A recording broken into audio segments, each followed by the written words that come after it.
Hello friends, एक और नए वीडियो में आप सभी का बहुत बहुत स्वागत है। फ्रेंड्स, मेरा नाम है शाहिद।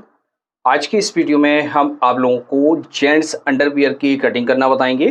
तो इस अंडरवियर की कटिंग हम थोड़ा हट के करेंगे, यानी जैसे आपने हमारी और भी अंडरवियर की कटिंग की वीडियो देखी है तो उसमें हमने आपको बताया हुआ है कि नाड़े वाले अंडरवियर की कटिंग हम किस तरह से करते हैं और इलास्टिक वाले अंडरवियर की कटिंग हम किस तरह से करते हैं। तो ये वीडियो हमने ऑलरेडी अपने चैनल पर बनाकर अपलोड कर दी है।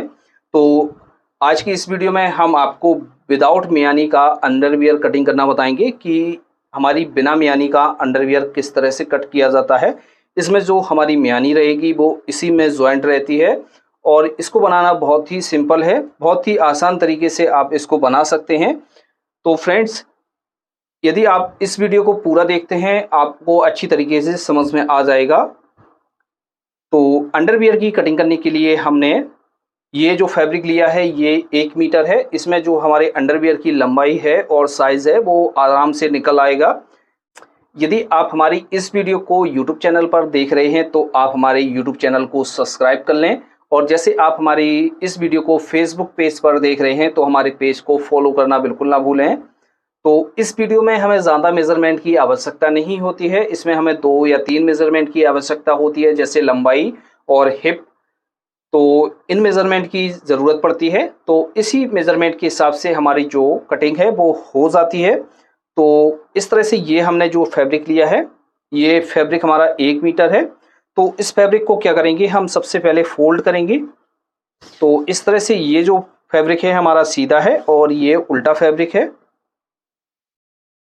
तो इस तरह से हम इसको फोल्ड करेंगे। इस तरह से हमने इसको डबल कर लिया है। आपको अच्छी तरीके से दिखाई पड़ रहा होगा, हम आपको फिर से एक बार समझा देते हैं। जैसे हमारा ये फैब्रिक है इसको हम इस तरह से डबल में फोल्ड करेंगे। ये बंद वाली जो साइड है वो हमारी अपने तरफ रखी हुई है और खुली हुई साइड हमारी इस तरफ है। इसको हम एक बार और फोल्ड कर देते हैं।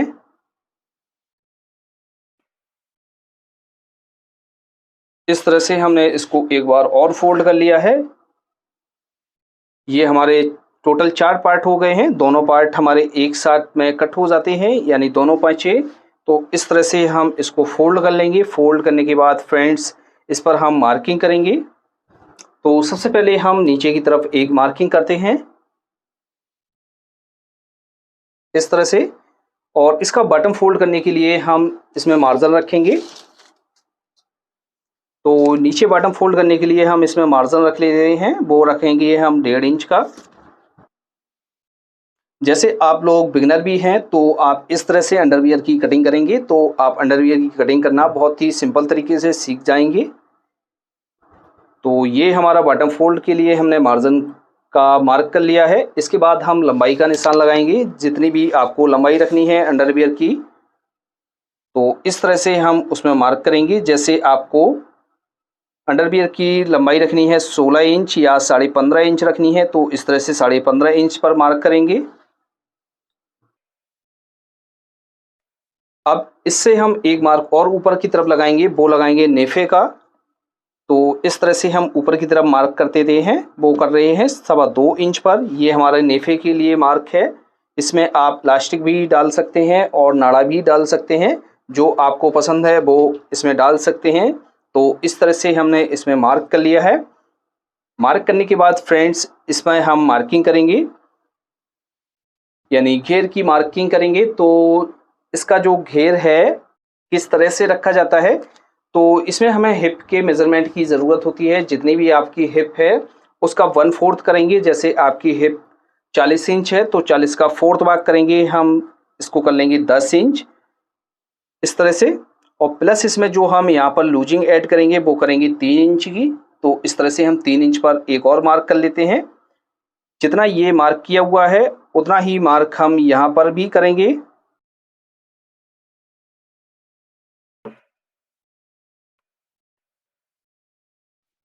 अब इसकी मोरी का निशान लगाएंगे। तो इस तरह से हमने इसको सीधा कर लिया था। सीधा करने के बाद फ्रेंड्स क्या करना है, यहाँ पर हमारी जो मोरी है वो इस तरह से निकल कर आ गई है। ये हमारी 13 इंच है, तो ये 26 इंच हमारा इसकी जो है मोहरी निकल कर आ गई है। अब फ्रेंड्स क्या करेंगे, यहाँ से जो हम एक मार्क करेंगे पीछे की तरफ करेंगे 1 इंच पर, और यहाँ से हम जो मार्क करेंगे वो करेंगे 2.5 इंच पर। यहाँ पर हम अच्छी तरीके से राउंड देंगे इस तरह से, और यहाँ पर हम इस तरह से क्रॉस में कर लेते हैं। अब फ्रेंड्स यहाँ से हमें जो मार्किंग करनी है वो मियानी की मार्किंग करनी है। तो किस हिसाब से मार्किंग करेंगे, इस वाले मार्क से हम क्या करेंगे, यहाँ पर एक मार्क करेंगे वो करेंगे 2.5 इंच पर इस तरह से, और इसकी जो लंबाई का निशान लगाएंगे वो लगाएंगे 6 इंच पर। इसको क्या करना है, आपको इस तरह से इसको मिला देना है, यहाँ से इस तरह से, और यहाँ से भी आपको इस तरह से मिला देना है। इसको आपको अच्छी तरीके से दिखाई पड़ रहा होगा, यहाँ से हम इस तरह से मिलाएंगे और फिर हम इस तरह से मिला देंगे। अब जितना भी हमने यहाँ पर जो मार्क किया हुआ था, यहाँ से हम ऊपर की तरफ से थोड़ा सा माइनस कर लेते हैं। तो हम यहाँ पर हमने 13 इंच पर मार्क किया हुआ था, तो 13 में हम 1 इंच माइनस करके यहाँ पर निशान लगा लेंगे। जैसे हमने इसमें मार्क कर लिया है, जैसे आपको यहाँ से आसन का मार्क करना है तो आप यहाँ से आसन का मार्क 13.5 इंच या 13.5 इंच पर भी लगा सकते हैं इस तरह से। लेकिन हमने आपको नीचे से 2.5 इंच पर लगाया था, तो भी हमारा जो आसन का मार्क है वो 13 इंच 13.5 इंच आया हुआ है। तो इस तरह से हमारी बहुत ही सिंपल तरीके से इस पर मार्किंग हो जाती है। फ्रेंड्स इसकी हम कटिंग कर लेते हैं। तो यहाँ से हम इस तरह से मोहरी को नापेंगे। नापने के बाद फ्रेंड्स हम क्या करेंगे, इससे हम 1 इंच माइनस कर देंगे। तो 1 इंच माइनस का हम यहाँ पर निशान लगा लेंगे। निशान लगाने के बाद फ्रेंड्स आपको इस तरह से शेफर को लेना है। लेने के बाद यहाँ से आपको इस तरह से मिला देना है। इससे फ्रेंड्स ये होगा कि जो आपका यहाँ ऊपर का जो साइज़ है वो 1 इंच माइनस हो जाएगा, तो आपकी जो मियानी है बहुत ही अच्छी तरीके से बैठ जाएगी। तो फ्रेंड्स आपको इस तरह से ये करना है चेंजिंग, और यहाँ पर आपको चटका लगा लेना है। अब फ्रेंड्स इसकी हम स्टिचिंग करेंगे। तो यहाँ पर हम ऊपर की तरफ इलास्टिक डालेंगे, तो इस तरह से ये हमारी कटिंग हो जाती है। फ्रेंड्स इस तरह से हमने इसको ले लिया है। अब इसकी हम स्टिचिंग करेंगे। तो इसकी जो हम स्टिचिंग करेंगे तो वो हम पक्की स्टिचिंग करेंगे, इसमें कोई ओवरलॉक नहीं करेंगे। तो इस तरह से ये हमारे पार्ट है। तो सबसे पहले हम क्या करते हैं, इसके नीचे के बॉटम को हम फोल्ड करते हैं। तो इस तरह से ये हमारा जो है बॉटम है, इस तरह से रखेंगे और यहाँ पर इस तरह से अच्छी तरीके से उठा लेंगे इसको, और यहाँ पर जितना भी आपको फोल्ड करना है इस तरह से आप इसको फोल्ड करेंगे और लब की सिलाई से इसको पक्का कर देंगे।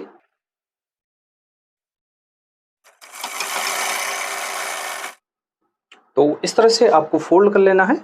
फोल्ड करने के बाद दोस्तों अब हम क्या करेंगे, इसके पार्टों को आपस में ज्वाइंट करेंगे।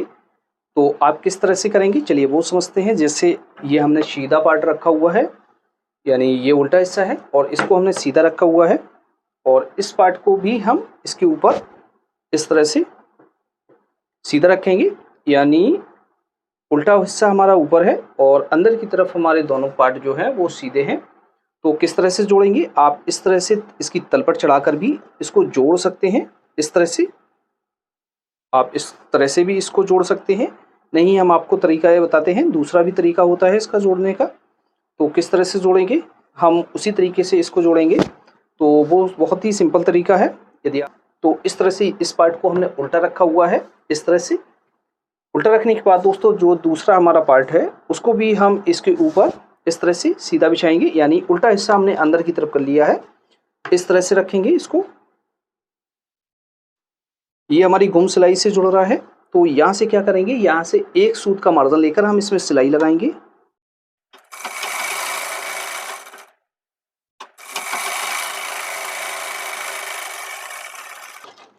इस तरह से हमने इसमें सिलाई लगा ली है। दूसरी साइड भी हम इसी तरह से सिलाई को लगाएंगे। एक बार फिर से हम आपको बता देते हैं, ये जो हमने पार्ट रखा हुआ था नीचे वाला पार्ट, इसको हमने उल्टा रखा हुआ था और इस पार्ट को हमने सीधा रखा हुआ है। यानी जो हमारे उल्टे हिस्से हैं वो अंदर की तरफ हैं, सीधे हिस्से हमारे ऊपर की तरफ हैं। और इसमें हमने 1 सूत या 1.5 सूत का मार्जिन लेकर सिलाई लगा लेनी है। सिलाई लगाने के बाद दोस्तों इसको आपको अच्छी तरीके से पलट लेना है। पलटने के बाद फ्रेंड्स आपको क्या करना है, यहाँ पर अच्छी तरीके से आपको नाखून लगा लेना है, जिससे ये जो मार्जिन है आपका अच्छी तरीके से बैठ जाए। बैठने के बाद फ्रेंड्स आपको क्या करना है, इस तरह से इसको पकड़ना है। पकड़ने के बाद दोस्तों आपको एक पैर का मार्जिन लेकर इसमें सिलाई लगानी है। आपको इतनी सिलाई लगानी है कि जो आपने इसका जो मार्जिन लिया था नीचे वाला, वो मार्जिन आपको कच्चा नहीं दिखाई पड़े।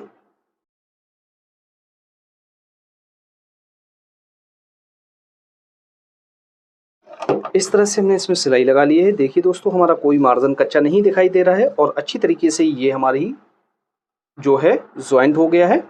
इसी तरीके से आपको इस तरफ भी सिलाई लगा लेनी है।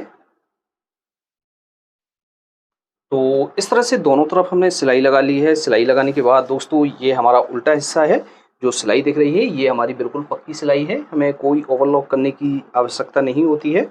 अब दोस्तों क्या करेंगे, इसके हम नीचे की तरफ सिलाई लगाएंगे। तो किस हिसाब से करेंगे, तो ये जो हमारा है इसको हम सीधा कर लेते हैं।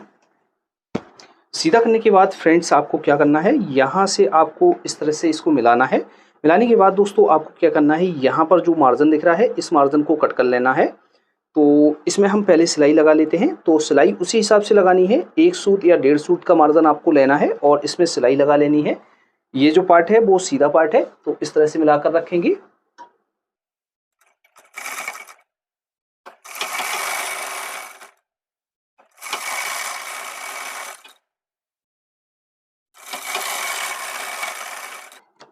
इस तरह से हमने इसमें सिलाई लगा ली है। इसका जो मार्जिन है इसको हम कट कर लेते हैं।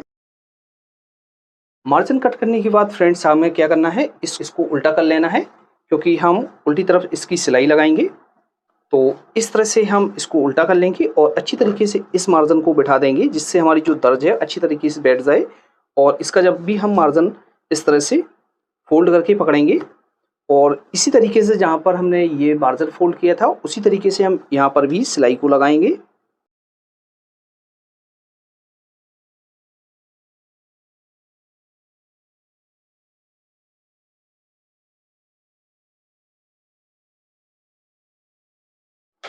तो इस तरह से हमारी ये सिलाई लग गई है दोस्तों। बहुत ही फिनिशिंग के साथ हमारी ये सिलाई लग गई है और बहुत ही सिंपल तरीके से इसकी सिलाई लगी हुई है।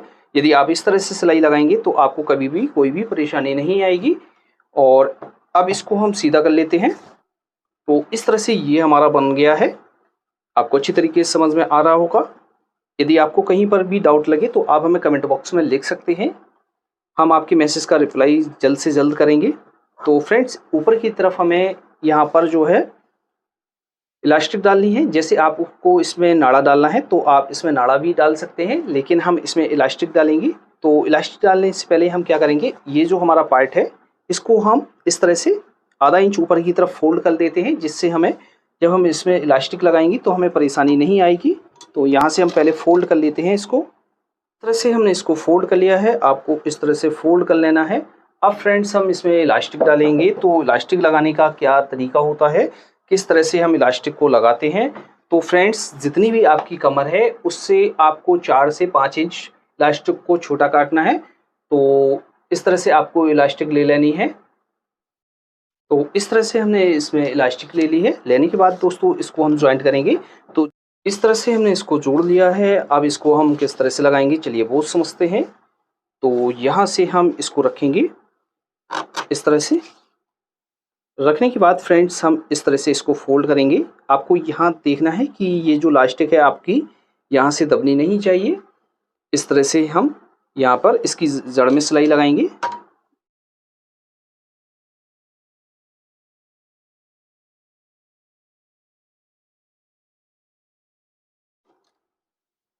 जैसे आपकी इस तरह से इलास्टिक कम पड़ रही है तो आप यहाँ से इस तरह से खींच लेंगे इसको और एडजस्ट करते हुए इस इलास्टिक को पूरा डाल लेंगे इसमें।